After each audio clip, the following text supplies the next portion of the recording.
Hello माझ्या सुगरण मैत्रिणींनो, आपण आज सोयाबीनची भाजी बनवणार आहोत. सर्वप्रथम मी सोयाबीन धुवून घेतले, त्याला 15-20 मिनिट मी वॉश करून भिजवून ठेवले होते. त्यानंतर आपण इकडे कांदा आणि खोबरं चांगलं भाजून घेतले, जास्त ब्राऊन नाही केले मी त्याला.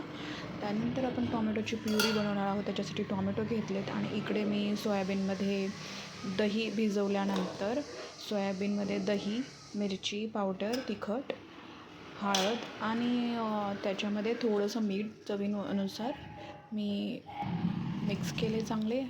त्याच्यानंतर जो पण आपण मटण मसाला यूज करतो तो घालून मी झाकून ठेवले. त्यानंतर इकडच्या साईडला मी टोमॅटोची प्युरी बनवून घेतले आणि त्यानंतर कांदा, खोबरं आणि कोथिंबीर, एक ग्रीन चिली म्हणजे मिरची. त्यानंतर मी लसूण सांगायचं विसरले तुम्हाला, घालायचं विसरले, पण लसूण मी नंतर प्युरी करून टाकले होते.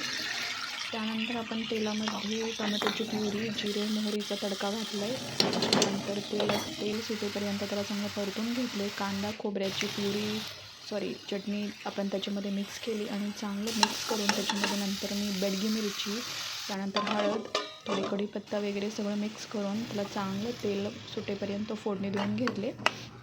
त्यानंतर सोयाबीन मिक्स करून थोडंसं पाणी घातले आणि एक बटरचं, तुम्ही जर असेल तुमच्या घरामध्ये तर बटर घालून त्याला चांगलं मिक्स करा.